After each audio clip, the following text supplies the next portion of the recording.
কত? 100 টাকা। আপনি ফুচকাটা খাইতে পারলে আপনাকে 1000 টাকা দেব। আপনি কি খেতে পারবেন? আমি কেন খাবো? আপনি অর্ডার করছেন, আপনি খান। কেন? আপনি তো জিনিসটা বানিয়েছেন, এটা ভালো কিনা আমি তো স্বাস্থ্যসম্মত বানাইছি কিনা আপনার জন্য। আপনি তো আগে বলেন নাই যে আমার এটা খাইতে হবে। না, এটা আমাকে আগে বলতে হবে কেন? তাহলে তো আপনি ওইভাবে বানাবেন না। আপনি যদি আগে বলতেন যে আপু আপনার জন্য অর্ডার করছি, তাহলে কি আপনি এটা খাবেন না? আপনি যেটা বানিয়েছেন। না আমি খাবো না, এটা তো অসম্ভব যে খাবো। কিন্তু আপনি তো আপনার জন্য অর্ডার করছেন, আপনি খান। না, এটা তো হয় না। আমাদের এখানে কিছু ভাই ব্রাদার আছে, এই যে আপু আছে। আচ্ছা ভাই, ওনারটা উনি খেতে যাচ্ছে না, এটা কি তাহলে ভালো স্বাস্থ্যসম্মত বলা যায়? না, উনি যদি এটা না খায় সেক্ষেত্রে মানে সমস্যা থাকতে পারে। সমস্যা থাকতে পারে, হ্যাঁ। এই যে দেখেন, যারা আছে তারাও বলতেছে যে এটাতে ঝামেলা থাকতে পারে, কিন্তু আপনি কি খাবেন এটা? জি, আমি খায়া ট্রাই করতেছি। তাহলে আপনারটা আপনি খাচ্ছেন, তাহলে বলা যায় এটা কি স্বাস্থ্যসম্মত? জি, বলা যায়। আচ্ছা, এখানে যারা আছেন আপনারা দেখলেন যে ওনারটা উনি খেলো, তাহলে কি এটা স্বাস্থ্যসম্মত যে বলা যায়? যেহেতু সে নিজেরটা নিজে খেয়েছে, তাহলে বলা যায় যে স্বাস্থ্যসম্মত। জি আপু, আপনি আরেকটা খেয়ে আমাদেরকে দেখাবেন। এই যে আপনারা দেখতে পাচ্ছেন যে দর্শক, যে আপু নিজের বানানো দই ফুচকা নিজে খেয়ে দেখালো, তাহলে বোঝা যায় এর দ্বারা প্রমাণিত হয় যে এটি স্বাস্থ্যসম্মত।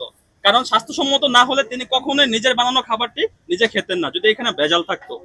আমরা প্রথমেই যেহেতু বলেছিলাম যে আপু যদি নিজের বানানো খাবারটা নিজে খেতে পারে, আপু 1000 টাকা পাবেন। এই যে আপু, ধরেন আপনার 1000 টাকা।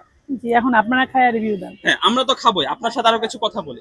আপনি আসলে কতদিন যাবত এই ফুচকার ব্যবসা করছেন? 8 মাস যাবত এই ব্যবসা করতেছি। আচ্ছা, আপনাকে প্রথমেই প্রশ্ন করার কারণ হলো, আমরা সোশ্যাল মাধ্যমে দেখতে পাই যে ফুচকা হাত দিয়ে বা পা দিয়ে বিভিন্ন ভাবে বানানো হয় অস্বাস্থ্যকর উপায়। আসলে আপনারটাকে সেইভাবে বানানো কিনা? জি না, এটা আমার স্বাস্থ্যকর ভাবে বাসায় বানানো। আচ্ছা, ফুচকা কোথা থেকে আনেন?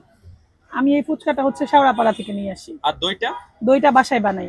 আচ্ছা, কতদিন ধরে এখানে বিজনেস করছেন? এখানে বিজনেস করতেছি 3 মাস। 3 মাস। আসলে ফুচকার সাথে কি কি ইনগ্রেডিয়েন্ট ব্যবহার করেন?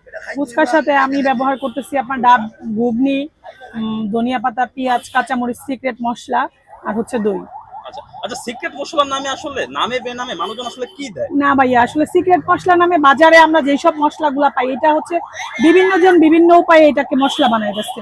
অনেকজন হচ্ছে আপনার ভাইজা বানায়, অনেকজন কাঁচা বানায় ব্লেন্ড করে। এক একজন হচ্ছে আপনার বিভিন্ন, যেমন আমি হচ্ছে 10টা আইটেম মিক্স করে একসাথে মশলা বানাইতেছি, অনেকজন 20টা আইটেম মিক্স করতেছে। এর জন্য হচ্ছে সিক্রেট কেউ কারোটা শেয়ার করতেছে না, এটাই সিক্রেট। যে আমি কয়টা দিয়ে মিক্স করে মশলা বানাচ্ছি এটা আমি কাউকে বলবো না, এটাই আমার সিক্রেট মশলা। আচ্ছা, আমরা অত্র আগারগাঁও শুনতে পেয়েছি যে আপনার দই ফুচকা বেশ জনপ্রিয় মানুষের মুখে মুখে।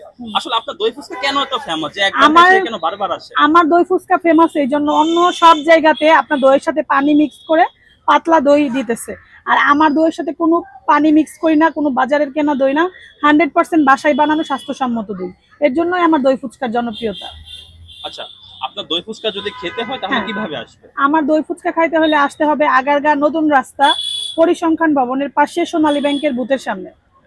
আচ্ছা, আমরা দেখতে পেয়েছি যে আপনি আপনার নিজের বানানো ফুচকাটি নিজে খেয়েছেন, তার মানে প্রমাণিত হয় যে আপনার বানানো খাবারটি শতভাগ স্বাস্থ্যকর।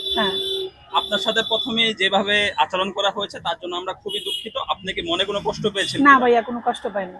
ওকে, ঠিক আছে। কারণ আপনার খাবারটা মানুষজন টাকা দিয়ে কিনে খাবে, আসলে আপনি মানুষজনকে কি খাওয়াচ্ছেন এটা আসলে মানুষের জানা জরুরি। জি, বুঝতে পেরেছেন? জি জি ভাই, ধন্যবাদ আপু। আসসালাম।